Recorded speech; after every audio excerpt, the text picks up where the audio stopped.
Tingnan mo. Bako ko ba? Init na eh. Amin ulamin. Init. Ala.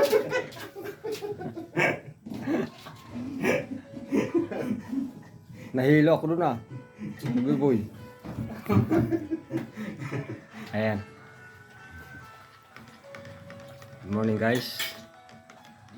Magmimerienda kami. Break time. Pera tayo sa bako.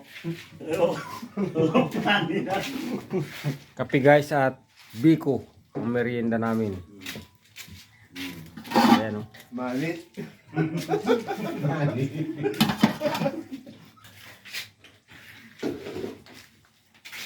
Sabi ni Kuya Buy Buy, mani daw. Kuya Buy Buy, pero may hangover ka kapon. Bakit ka nalasing?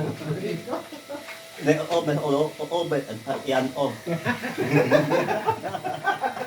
Wala sa ulo ang over mo, sa tiyan lang. Yanan.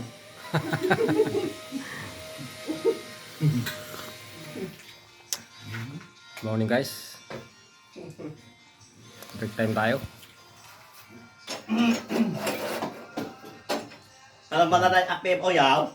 Sama na tayo apim mo kanina? Ganito kami guys sa umaga.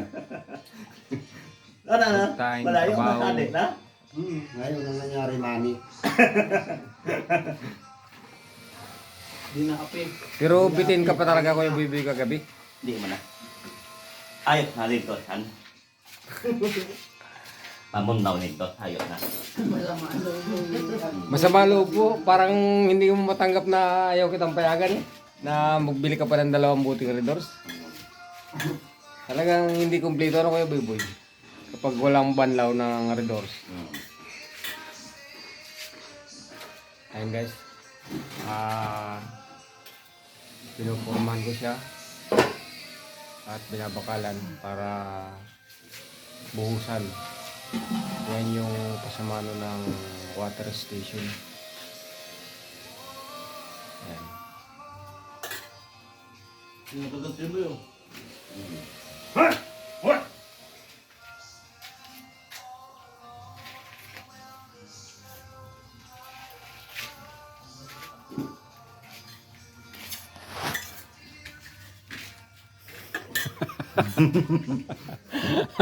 Paspas ka talaga ng kain ha.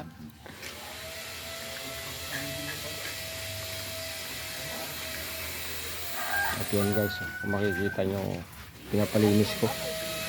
Kasi kailangan siyang linisin. Kasi yung huhukayin dito, yung tatanggalin na lupa sa deposito, sa septic tank, walang maayos na paglalagyan. May kape ala tayo sa bako. Mani yan. Sa ako kape. Balikan ang mani.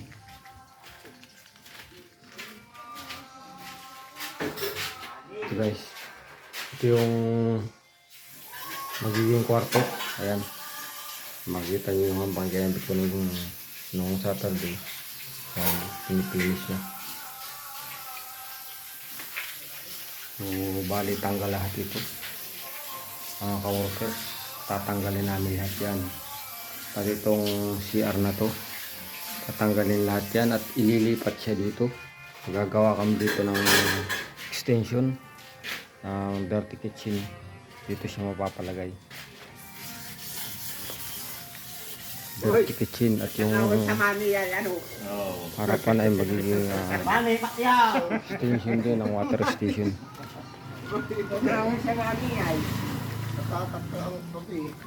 Taktakang kape. Ayun guys, napakarami pa ng aming gagawin. So, hindi pa kaya ng 2 months. Ayun guys, update ko lang kayo muli.